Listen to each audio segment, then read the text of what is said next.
las maldiciones que recibimos son generacionales. Y quiero que leamos, quiero que lo coloquemos un momento en la pantalla. Éxodo 20, versículo 4, para que todos lo podamos leer y no esté yo hablando aquí sola. Vamos a colocar Éxodo capítulo 20, versículo 4, rápidamente, por favor. Ok, dice: no te hagas ninguna clase de ídolo, ni imagen de ninguna cosa que está en el cielo, en la tierra o en el mar. Dice: no te inclinarás a ellas, ni las honrarás. Y hago misericordia en millares a los que me aman y guardan mis mandamientos. Pero con esto quiero decirle también en Lamentaciones 5:7, iglesia, dice: nuestros antepasados pecaron, pero murieron, y nosotros sufrimos el castigo que ellos merecían. Los seres humanos, iglesia, cuando mueren sus hijos, heredan su maldición. O podemos tomar la decisión nosotros en esta noche, en este lugar, quizás de averiguar por qué había maldición y detener esa maldición, aceptando lo que Jesucristo hizo en la cruz del Calvario por nosotros. ¿Cuántos quieren eso? ¿Para qué? Para que nuestras próximas generaciones no hereden las maldiciones que quizás nosotros hemos obtenido de nuestros antepasados. No quiere decir que sean simplemente culpa de ellos. Si quizás sean nuestros padres quienes pecaron, pero hemos heredado el pecado. Quizás alguno dice: no, es que mi padre fue alcohólico y yo soy alcohólico. Es una maldición generacional, son consecuencias del pecado de tus familiares. Es que mi abuela murió de cáncer y mi familia ha venido muriendo de cáncer. Déjame decirte algo, iglesia, tú puedes tomar hoy la decisión de aceptar lo que Jesús hizo en la cruz por tu vida y romper con esa consecuencia. ¿Cuántos quieren eso en esta noche? Y quiero desmentirte también algo que quizás muchos hemos creído o muchos han escuchado, y es que Dios no es quien nos envía maldición, iglesia. Mira a la persona que está a tu lado, dile: Dios no es el malo. Escúchame, iglesia, lo que sucede es que Dios estableció leyes espirituales y estas leyes se deben cumplir. Y cuando yo violo esa ley, se activa inmediatamente la consecuencia de haber desobedecido esa ley. Pero ¿sabe qué es lo más asombroso, iglesia? De la gracia de Dios, y es que detiene por un tiempo esa consecuencia. ¿Por qué no has muerto por tu pecado? Por la gracia de Dios. Así de sencillo te lo explico. Pero habrá un momento, llega un momento en que no se puede hacer nada. Y es ahí cuando Dios habla lo que dice Romanos: nos entrega al pecado. Pero escúchame, iglesia, quiero mostrarte la clase de Dios que yo conozco. ¿Cuántos quieren saber? Ezequiel 18:23 dice: ¿acaso piensan que me agrada ver morir a los perversos? Pregunta el Señor soberano. Claro que no. Mi deseo es que se aparten de su conducta perversa y vivan. Escúchame, iglesia, la cruz. Cristo descansa en la cronología de la historia como un refulgente diamante. Su tragedia quizás resume la de todos los que sufren. Su absurdo atrae a los cínicos, pero da esperanza a todos los que le buscan. Según Pablo, la cruz es lo único que cuenta. Sí, el pedazo de madera. La historia la han idolatrado, la han despreciado, la han hecho quizás una cruz de oro o de plata, y hasta la han quemado, la han usado, la han tirado. La historia ha hecho todo con ella, menos pasarla por alto. Escucha, mi iglesia, es la única opción que la cruz no te ofrece: pasarla por alto. Nadie puede dejarla de lado. Escuche, mi iglesia, usted no puede pasar por alto un pedazo de madera que sostiene la más grande proclamación de la historia. Un carpintero proclamando que Él es el Hijo de Dios, divino, eterno, el destructor de la muerte, No se sorprenda entonces cuando Pablo llame a esto como si fueran animales, exhibidos ante la multitud que gritaba y se burlaba de ellos. Se subastaban uno por uno. Algunos mirones inspeccionaban la mercadería, manoseando sin ningún respeto quizás a las mujeres que estaban esclavas y examinando los brazos musculosos de los hombres que estaban allí. Pero escúchame, iglesia, el caballero estudió al grupo de esclavos que esperaba cerca. Se detuvo cuando vio a una mujer, a una jovencita que estaba de pie en la parte de atrás del grupo. Sus ojos estaban llenos de temor, se veía aterrorizada. El hombre vaciló por un momento y luego desapareció brevemente. Cuando regresó, el subastador estaba a punto de subastar a la joven en la que él había fijado su mirada. Cuando el subastador abrió el remate, el caballero propuso en voz alta una oferta que era el doble de lo que de cualquier otra persona había hecho en el día. Hubo un instante de silencio en ese lugar y luego el subastador golpeó con su mazo mientras respondía: vendida al caballero. El caballero se abrió paso sobre la muchedumbre, esperó al pie de las gradas mientras la joven era bajada de la plataforma para ser entregado a su nuevo dueño. Luego pusieron en su mano la cuerda que ataba a la muchacha y el hombre la aceptó sin decir ni una palabra. La joven tenía los ojos fijos en el suelo. Levantó la vista y lo escupió en la cara. En silencio él sacó un pañuelo y se limpió. Sonrió gentilmente a la joven y le dijo: sígueme. Ella le siguió a regañadientes. Al llegar al borde de la multitud, él se dirigió hacia un área cercana donde se cerraba legalmente cada trato. Cuando se le daba la libertad a alguien, a un esclavo, era necesario preparar y firmar documentos legales llamados papeles de manumisión. El caballero pagó el precio de compra y firmó los documentos necesarios. Escucha, mi iglesia, cuando la transición quedó completa, se volvió hacia la joven y le puso los documentos en sus manos. Sorprendida esta joven se quedó mirándolo con una expresión de perplejidad. Sus ojos inquisitivos preguntaban: ¿qué está haciendo usted? El caballero respondió a su expresión inquisitiva y le dijo: toma estos papeles, te compré para darte libertad. Mientras tengas estos papeles en tu posesión, nadie podrá jamás volverte a esclavizar. La muchacha se quedó mirándolo directamente y preguntaba qué ocurría. Y se hizo una pregunta: ¿usted me compró para darme la libertad? Y volvía a preguntar: ¿usted me compró para darme la libertad? Y mientras esta mujer repetía esta frase vez tras vez, el significado, lo que estaba entendiendo, el significado de lo que acababa de ocurrir era cada vez más claro para ella. Volvía a repetir: usted me compró para darme la libertad. Era posible que un extraño acabara de concederle la libertad y que nunca podría volver a ser esclava.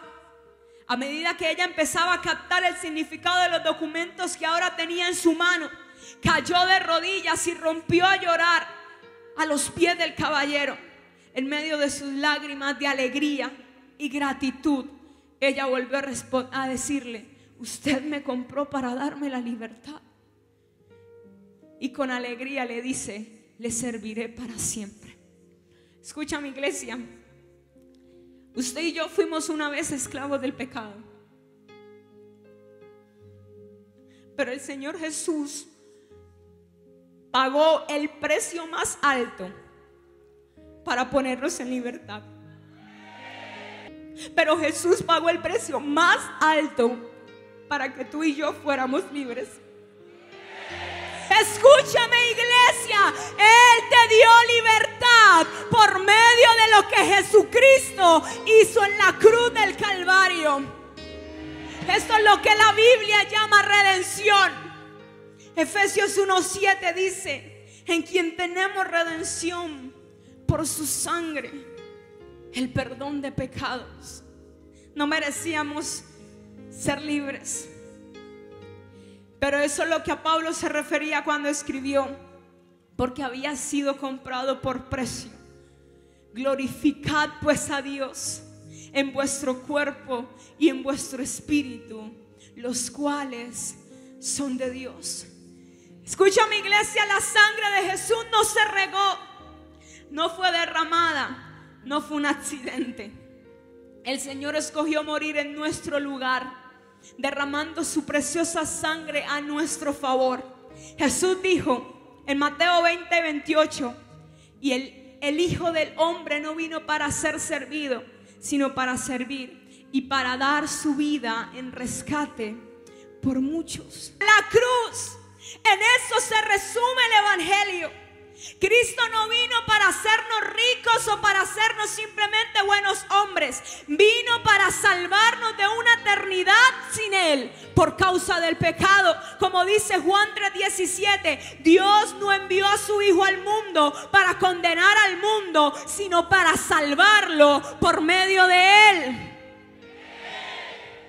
Iglesia, mientras preparaba esta palabra y pensaba en el nombre La Pasión, podría recordar y buscar cuál fue la actitud de Jesús mientras daba su vida por nosotros. Y encontraba lo siguiente en Hebreos capítulo 12, versículo 2. Dice: esto lo hacemos al fijar la mirada en Jesús, el campeón que inicia y perfecciona nuestra fe, debido al gozo que le esperaba. Jesús soportó la cruz sin importarle la vergüenza que ésta representa. Jesús no es como nos lo pinta la tradición, como alguien desamparado simplemente. Jesús fue con gozo y con alegría a morir por ti y por mí en la cruz del Calvario. Por eso quizás lo podemos titular como la pasión de Cristo, no la desgracia de Cristo, no como la ruina de Cristo o la muerte de Cristo, sino como la pasión de Cristo, porque estaba tan interesado en que tú y yo recibiéramos salvación por medio de lo que Él estaba haciendo. Estaba interesado en que tú y yo recibiéramos vida eterna, vida en abundancia, que tus pecados no simplemente fueran perdonados, sino que tu manera de vivir fuera completamente transformada. Por eso lo hizo con pasión. Entonces, iglesia, escúchame, no se sorprendan a continuación del por qué lo llaman el Salvador. Veamos entonces cada momento vivido en ese Via Crucis, lo que significó para nosotros. En el tiempo también este periodista escribe que el médico Edward Albury, decano universitario en Oxford y sobrino del legendario historiador inglés Arnold Toynbee, dice que Jesús sufrió una hemorragia terrible.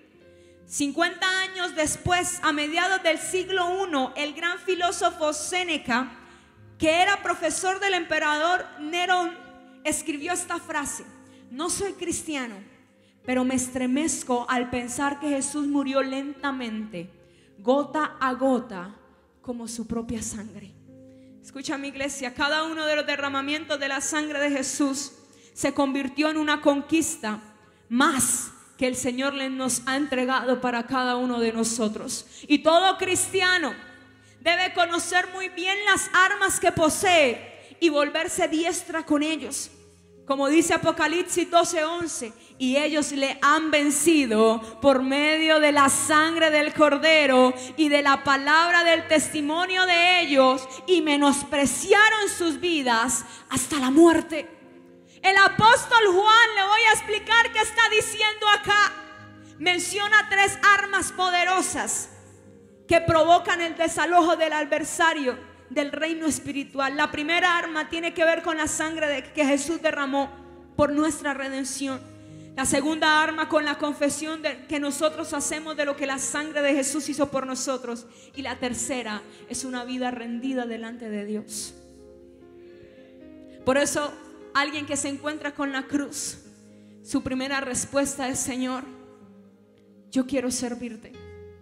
Su primera respuesta y reacción es: Señor, yo quiero seguirte. Cuando Jesús se le aparece a Pablo, Pablo lo primero que dice: Señor, ¿qué quieres que yo haga? ¿Sabes por qué, iglesia? Porque eso es lo que provoca cuando tú entiendes lo que Jesús hizo por tu vida. Y es lo que yo podía entender hoy que preparaba esta palabra. Tú me compraste para darme libertad. Tú me compraste para darme libertad. El primer derramamiento tipifica la fidelidad. Y con esto termino. Termino. El primer derramamiento significa la fidelidad. La primera ocasión en que Jesús derramó sangre fue en el huerto de Getsemaní. Esa sangre que brotó de su cuerpo tiene un profundo significado, iglesia. Jesús asumió la responsabilidad de nuestro llamado. No quería pasar por una experiencia tan terrible. En el Getsemaní, cuando se abrieron sus ojos, pudo ver las próximas horas de agonía en su vida. Fue cuando dijo: Padre, si es posible, pasa de mí esta copa sin que yo la beba. Escúchame, iglesia, la preciosa sangre de Jesús rompió la maldición. Nos libera por haber dado lugar a la mentira del diablo en nuestra vida. Es donde nos permite hacer la voluntad de Dios y no la nuestra. Jesús decía en ese lugar: Señor, pero que no se haga mi voluntad, sino la tuya. Yo les pregunto algo: ¿hay alguien que quiera aprender a depender completamente de Dios? La sangre de Cristo lo hace. Escúchame, iglesia, por su sangre tienen la posibilidad de tener la mente de Dios y no los pensamientos ni las mentiras de Satanás. Ezequiel 11:19 dice: les daré integridad de corazón y pondré un espíritu nuevo dentro de ellos.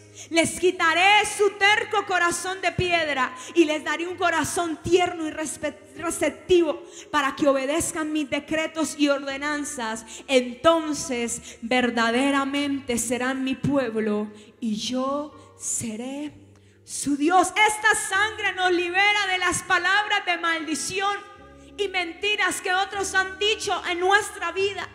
Nos libera de traiciones, de engaños y de quizás palabras proferidas o de otras personas o por nosotros mismos. Pero el segundo derramamiento de sangre es el de sanidad y redención. Flagelaron su cuerpo con el látigo de Roma. También en el tiempo este periodista escribía lo siguiente. Escribía: 30 años después, el historiador romano Cayo Graciano, que también era pagano y que pudo entrevistar a varios testigos presenciales, nos informa que tales látigos son tiras de cuero que llevaban colgadas unas bolas metálicas. Escúchame, iglesia, lo único que puede limpiar nuestros pecados es la sangre de Jesús, para alcanzar redención y sanidad a través de su cuerpo llagado. ¿Cuántos creen en la sanidad por medio de la sangre de Jesús? El tercer derramamiento es de la conquista. Cuando Adán pecó, la primera ocasión en que el Señor pronuncia la maldición, la palabra maldición, es sobre la tierra y dice: maldita será la tierra por tu causa, espinos y abrojos te producirán. La maldición, escúchame, iglesia, sería representada por espinos y los abrojos. No eres esclavo de la tierra por el pecado. Ahora puedes gobernar y señorear. No eres esclavo de tu trabajo. No eres esclavo del dinero. Desde ahora tienes unción para que la tierra produzca, para que des buen fruto en tu familia, para que des buen fruto en tu ministerio. El cuarto derramamiento de sangre, la cuarta vez que de Jesús brotó sangre, te da identidad. El rostro de Jesús quedó desfigurado por los cruentos golpes recibidos. El sexto derramamiento, el propósito. Diga conmigo: propósito. Escucha, mi iglesia, entender que fuimos creados por Dios con un propósito nos lleva a retomar o a cambiar el rumbo de nuestra existencia. Propósito no fue nacer tener una casa y tener un carro. Dile a la persona que está a tu lado, ese no es nuestro propósito. Tu propósito, escúchame, iglesia, es llegar al cielo. Tu propósito, iglesia, es llegar al cielo. Todo lo que hagas debe ir encaminado a tu propósito. No tienes otro propósito. Tu vida cobra sentido. Tu vida tiene valor cuando tú te encuentras con el que murió en la cruz del Calvario y te da propósito para tu vida. ¿Cuántos quieren recibir ese propósito? El séptimo derramamiento y último es la consagración. Las diferentes experiencias a las que se ve enfrentado el ser humano a lo largo de su vida, sin lugar a dudas, marcarán positiva o negativamente su futuro y el de sus generaciones. El mismo Señor Jesús, durante su permanencia en la tierra como hombre, tuvo que enfrentarse a muchas de ellas. Pero escucha, mi iglesia, el momento en que su padre tiene que quitar sus ojos de su hijo a causa del pecado, de que cargaba todo el pecado de la humanidad, es cuando el corazón de Jesús no resiste más y explota por causa de su gran dolor. Escucha, mi iglesia, lo que Jesús obtiene en la cruz a través de la sangre derramada de su corazón es la victoria sobre el adversario. Termino con esto, iglesia. Todo esto en la cruz del Calvario con un solo fin: acercarnos a Él. Todo con un mismo fin: acercarnos a Él. Su cruz se hizo el puente que me conectó y rasgó el velo que me impedía entrar a su presencia. Ahora somos libres por su sangre para entrar al trono de la gracia. Mateo 27:50 dice: entonces Jesús volvió a gritar y entregó su espíritu. En ese momento, la cortina del santuario del templo se rasgó en dos, de arriba a abajo.